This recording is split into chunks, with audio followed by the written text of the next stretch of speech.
When you notch a knockout win over Matt Brown, I don't care what stage of your career in, but that is something to definitely hold on a high standard right there. So he has a win over Takashi Sato, a win over Matt Brown, a very close loss to Santiago Ponzinibbio, and a fight that he was winning until he lost against Chaos Williams, brother. So, I mean, listen, he's been battle tested already, but this is just another test, bro. And this is a dude in Andre Fialho who, at the end of the day, brother, he lost his last fight against Michel Paeta, and when you look back at it, yes, he lost his fight against Michel Paeta. In the moment, there was a lot of people saying, no way, Fialho, he won that fight, you know what I mean? But no, he lost the fight. But the thing that's scary about him is that regardless of whether he's winning or losing, he's walking you down, he's in your face, and he's trying to knock you out all 3 rounds. And for that reason, I smell a little blood in the water here from Miguel Baeza, brother. I mean, I love Caramel Thunder, brother. You know what I mean? He gets the job done. Dude's a phenomenal prospect. He's still young in his career. He's 29 years old, entering the prime of his career. But that chin got tested by Chaos Williams, brother. And you know Fialho is going to be that man to test it again. What is your thoughts just on this fight on paper? What do you think about it? Man, this is going to be a very fun fight. I'm kind of surprised this isn't the co-main. Like this one, Chocolate Thunder Baeza, excuse me, very dangerous, long, lanky, was winning that fight against Chaos Williams until he wasn't. You know, he got caught in a wild exchange, and so what happens when the dude has power. Now at the same point, who also has power standing against him again?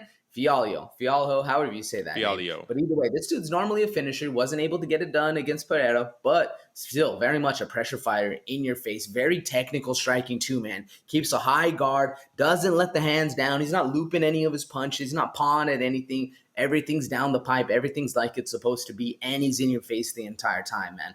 It's one of those fighters that nullifies that range that Baez is going to have, and is able to get on the inside, do some damage, and then bounce out, stay away from the danger that is going to be coming back at him, man. If he can draw this into a war against Baez, Fialho is going to be doing very, very well, man. This is going to be a very fun fight. What do you think about it, Derek?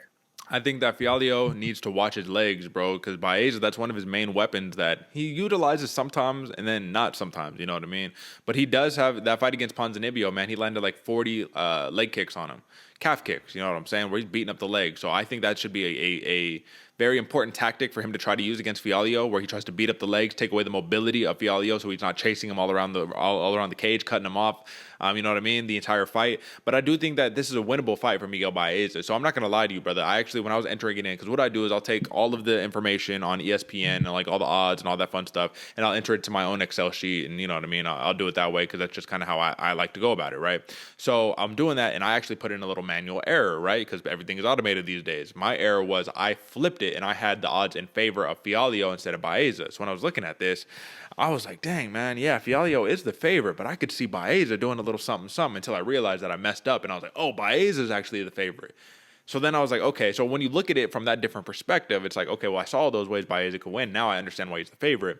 But I also, when I was seeing Fialho as the favorite, I was like, that makes sense. You know what I mean? So I think this is going to be interesting because you have the more experienced fighter, the more knockout, chiseled fighter, the man who has steel in his hands in Andre Fialho, who, listen, man, 11 of his 14 career victories are via knockout. This is a man who has 10 first-round finish wins. So you know he's going to be on you early, often. And listen, 4-fight win streak prior to losing his UFC debut, brother. So he was on a hot one. Now for Miguel Baeza, I guess the question here is that if this fight were to go 3 rounds, he's only seen the 3rd round in 4 of his 12 career fights.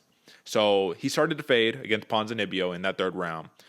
When I was rewatching the Fialho versus Paeta fight, I was like, well, Fialho was kind of fading too, you know what I mean?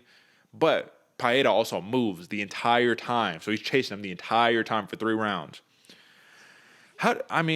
Listen, brother, it's hard to really on paper give an advantage to anybody, especially knowing that Fialho is stepping in on short notice to take this fight. This is not the original opponent Baeza was booked against. So let's talk about a little intangibles, man. Basically, same reach. Baeza is a little bit taller, but Baeza stands very tall in his stance, right? He's very tall. Chin a little high for my liking.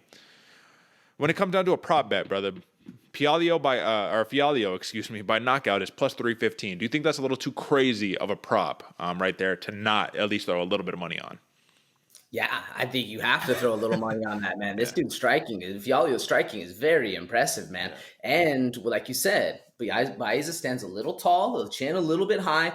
and he's down to get in the chaos. Once the hands start flying, he's down to sit there and take a couple to give a couple. I think Fialho, that's a very dangerous game to be playing against the man. Absolutely. Now, Baeza, on the other hand, by knockout is plus 140. So, to me, what that means is the odds makers are saying Baeza has a much better chance to knock out Fialho than the other way around.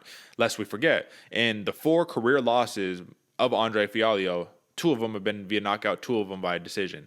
And in a weird twist of fate, even though it seems like, oh, this dude Fialho is the more experienced fighter, you know what I mean? He's the older veteran. Dude's younger than Baeza. He's 28 to 29, brother. So he's the younger fighter, bro. So it's like, to me, I don't know, man. I think that this is a spot where Andre Fialho on short notice is being overlooked. Miguel Baeza, Caramel Thunder, he has more popularity. He has more, commodity to his name, especially because he's been in the UFC a little bit longer, right? Fialho's coming from the PFL, from other organizations.